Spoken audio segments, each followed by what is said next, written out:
Actualmente tengo 30 años y siempre mi primer recuerdo de la infancia es mi tía. Ella siempre ha estado presente en mi vida. Durante los años de mi niñez, mi tía se convirtió en mi segunda madre. La dulzura y ternura con la que me cuidó cambió mi vida para bien, y su amor y lealtad están en mi corazón hasta el día de hoy. Mi madre, que siempre fue una mujer fuerte, era joven y madre soltera. Trabajaba todos los días para mantenerme a mí y a la casa, lo que a veces significaba estar fuera durante mucho tiempo. Tenía mucha responsabilidad en su trabajo y siempre le costó estar conmigo. Pero nunca estuve sola, porque mi tía estaba allí esperándome con los brazos abiertos, lista para llenar cada vacío emocional. Durante las largas horas de trabajo de mi madre, mi tía me cuidaba. A veces pensaba que el mundo estaba lleno de diversión gracias a ella. Me compraba globos de diferentes colores como el azul o el rojo, que siempre me decía que era el color de la esperanza. Cada una de sus atenciones me hacía sentir especial. No solo me compraba globos, sino también juguetes, pequeños carros para jugar en el piso de nuestra casa, figuras de acción para inventar nuevas aventuras todos los días y rompecabezas para desafiar mi mente joven. A veces también me traía dulces, caramelos que se derretían en mi boca o paletas. Además de juguetes y dulces, también compartía conmigo lo emocionante de ver caricaturas. Recuerdo vívidamente cuando nos sentábamos juntas en el sofá, viendo la televisión y riendo a carcajadas. Eran tardes mágicas, repletas de risas y alegría. La bondad de mi tía no se trataba solo de regalos materiales, fue su actitud y su amabilidad lo que me hizo sentir amada y segura. Siempre estaba para escucharme, consolarme en los momentos tristes y para celebrar mis victorias también. Su apoyo y amor incondicional ha sido un punto clave en mi vida. Hoy, muchos años después, me doy cuenta de cuánto le debo a mi tía y a mi madre. Mi infancia fue estupenda gracias a ellas. Hicieron que mi infancia fuera la mejor. Al día de hoy me siento totalmente agradecida. Pero bueno, hace un par de meses visité a mi tía, quien vive en la Ciudad de México. Yo actualmente vivo en Mazatlán, y es por eso que me es un poco difícil verla seguido por la distancia. Las épocas festivas, como las Navidades y el Año Nuevo, son las ocasiones en las que generalmente nos reunimos. Durante esos días, la luz de las calles, el clima frío y la deliciosa comida convierten cada momento en algo inolvidable. Pero muchas veces me gusta sorprender a mi tía yendo en otros meses del año a visitarla y pasar tiempo con ella. Cuando la visité estábamos en el mes de marzo y me habían dado unos días de vacaciones y no había mejor forma de emplear ese tiempo libre que visitando a las dos mujeres más importantes de mi vida, mi madre y mi tía. Ambas viven en la Ciudad de México, pero cada una en lugares diferentes, así que fui varios días con mi madre primero y los últimos fui con mi tía. Días que al principio disfruté, pero después todo cambió. Hubo un suceso que nos arruinó la visita a mi tía y a mí.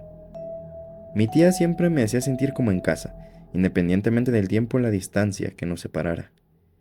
Cuando llegué a su casa me recibió alegremente y feliz por la sorpresa. Me dijo que había alegrado su día, pero la verdad yo noté algo muy extraño en ella. No sabía qué era, pero había algo que me hacía sentir que estaba viendo y hablando con otra persona. Ella vivía en un edificio de apartamentos, pequeño y cómodo. En su departamento siempre había varitas de incienso ardiendo, en el espejo del baño alguna frase motivacional o un jarrón lleno de rosas de colores en su mesa. Pero en esa ocasión, el departamento se veía gris, muy tenue y sin vida. Mi tía era una mujer muy alegre y con buena vibra, pero en esos momentos parecía que algo había apagado esa luz en ella. Se veía más grande de lo que realmente era, más delgada, cansada, y me hizo pensar que debía ser el paso del tiempo, debían ser los años que no perdonan. Me recibió con un abrazo de oso, como los llama ella, y preparó un rico pozole, que comimos más tarde. Estábamos hablando de mi trabajo y el de ella. Básicamente nuestras vidas consistían en trabajo y más trabajo. Pero mientras hablábamos, podría decir que incluso sentía que su voz era diferente. Hablaba muy bajito y raro, como si le costara. Después de hablar toda la tarde, nos preparamos un café y lo tomamos mientras veíamos una película animada. La verdad, ese día la pasé bien y extrañaba a mi tía. Pero solo ese día fue bueno, porque después los días pasaron de manera lenta y dolorosa. Antes de acostarme le pregunté si se encontraba bien, porque noté que se había sostenido de la pared mientras iba a su cuarto. Ella me dijo que sí, que solo estaba cansada, y pues a lo mejor solo era eso, realmente, y yo estaba exagerando. así que le di las buenas noches, me dormí en el sillón de la sala. A la mañana siguiente se fue a trabajar. Mi tía trabajaba en un restaurante de desayunos en el que ya había durado 5 años. Siempre había sido muy trabajadora. Yo dormí toda la mañana.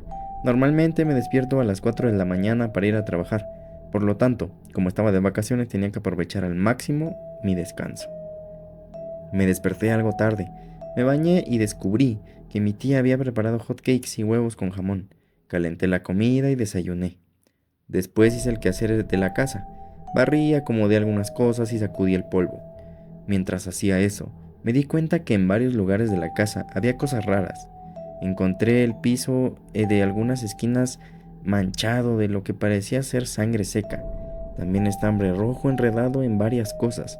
Y luego abrí las cortinas de par en par, pero la luz no entraba por ningún lado. Pero muchas moscas aprovechaban para entrar y pararse en todos lados. La verdad, a mí esos insectos me dan mucho asco, así que intenté ahuyentarlas, pero no servía de nada, parecía que llegaban más. Era como si el lugar absorbiera toda la luz que entraba y las moscas daban un aspecto aún peor. Recordé que meses atrás había visitado a mi tía y su departamento era colorido, con vida, con luz, todo lleno de colores. Sin embargo, en esos momentos estaba completamente apagado. Cuando mi tía llegó, me dijo que se dormiría porque se sentía cansada y un poco mal, que la disculpara, pero de verdad necesitaba descansar. Me quedé pensando en por qué se sentía así y qué estaba pasando en su vida. Era una de las personas más importantes en mi vida y me preocupaba mucho su salud y saber que no tenía energía. Mientras ella dormía, yo intenté ahuyentar a las moscas de nuevo, pero fue inútil. Varias se juntaban en las esquinas del techo y a mí me estaba dando mucho asco y desesperación. Me rendí y mejor me puse a ver una película.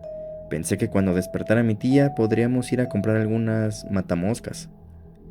Pasado un buen rato, mi tía despertó y le dije que pediría algo de comer para ella, pero no quiso comer ni cenar nada. Eso me preocupó tanto, al grado en el que incluso a mí también se me había quitado el hambre. Al día siguiente, yo esperaba que estuviera mejor, pero eso no fue así. Se sintió aún peor y no fue a trabajar.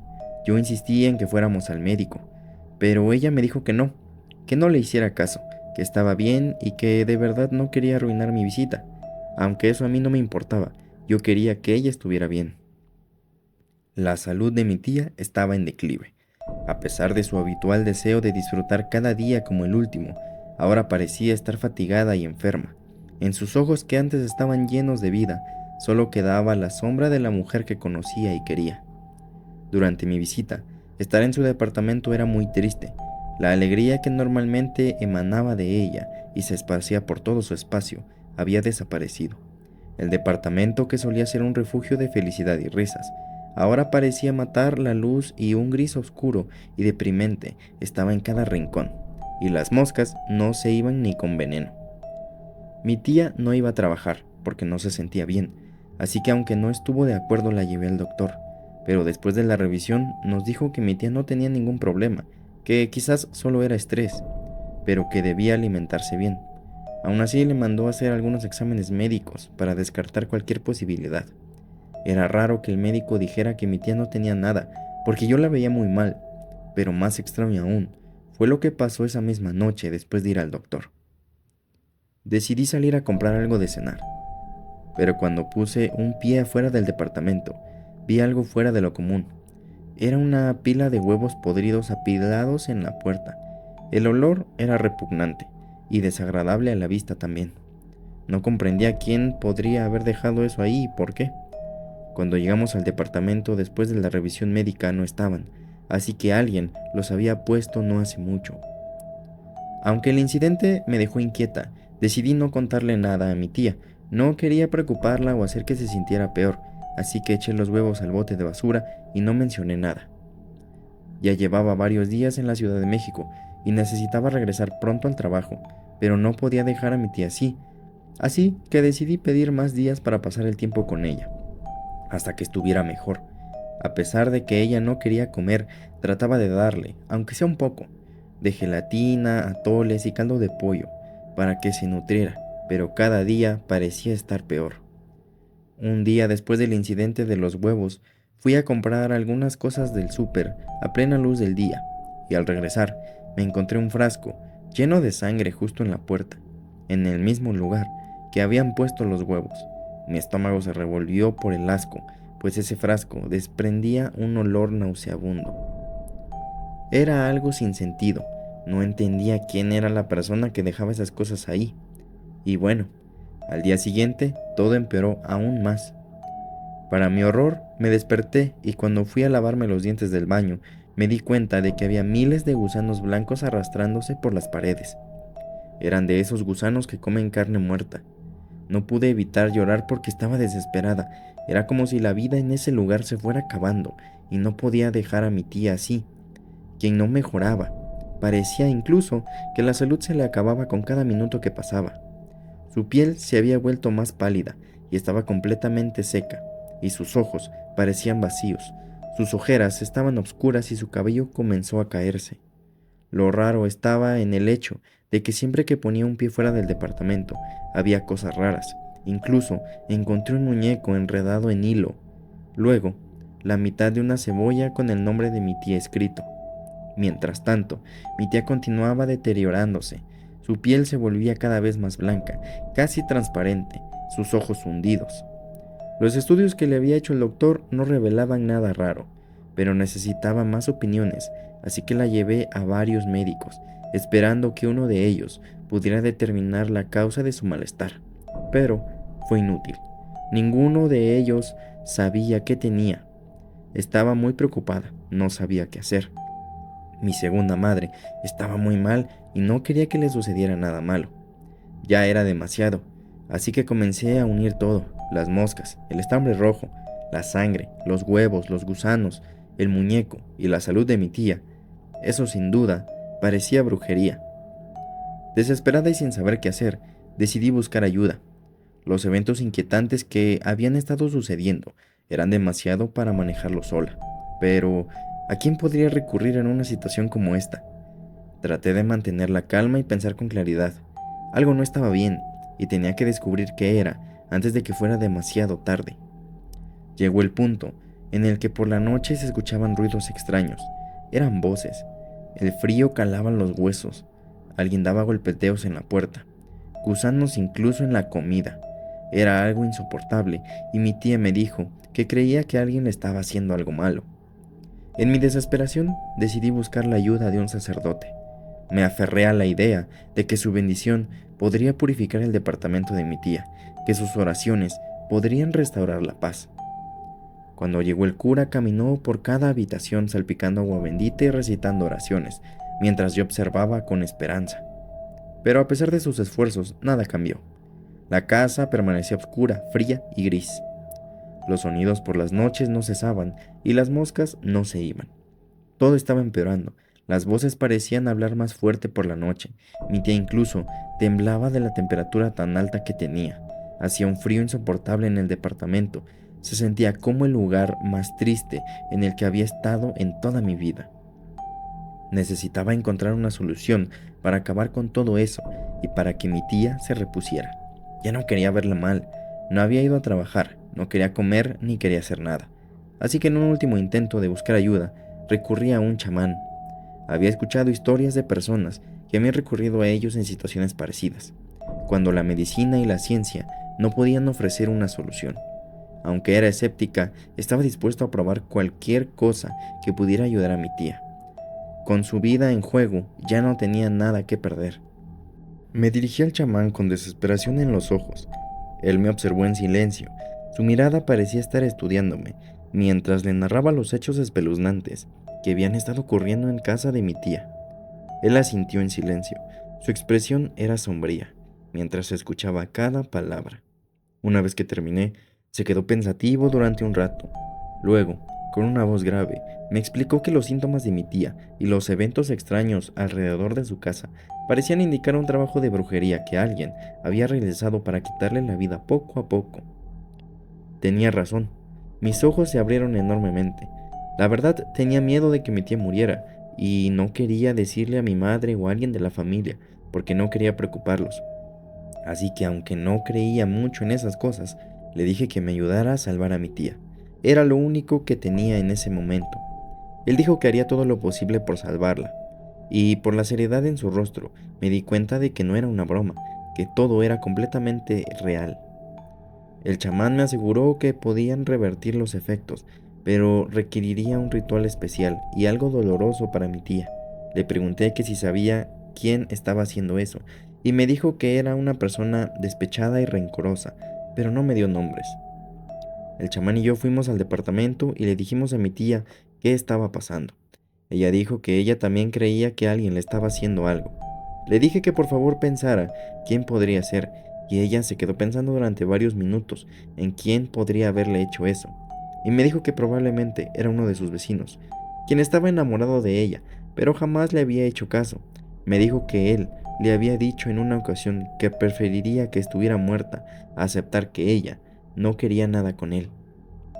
Mi tía sospechaba que él estaba detrás de todo esto, que su amor no correspondido había llevado a su enojo y rencor hasta el punto de querer quitarle la vida con brujería. La acusación parecía increíble, y la verdad la sangre me hervía del odio. Quería ir yo misma a enfrentar a ese hombre por quitarle la salud.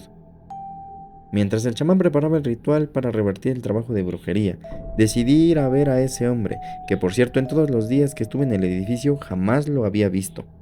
Mi tía me dijo en qué número de departamento vivía.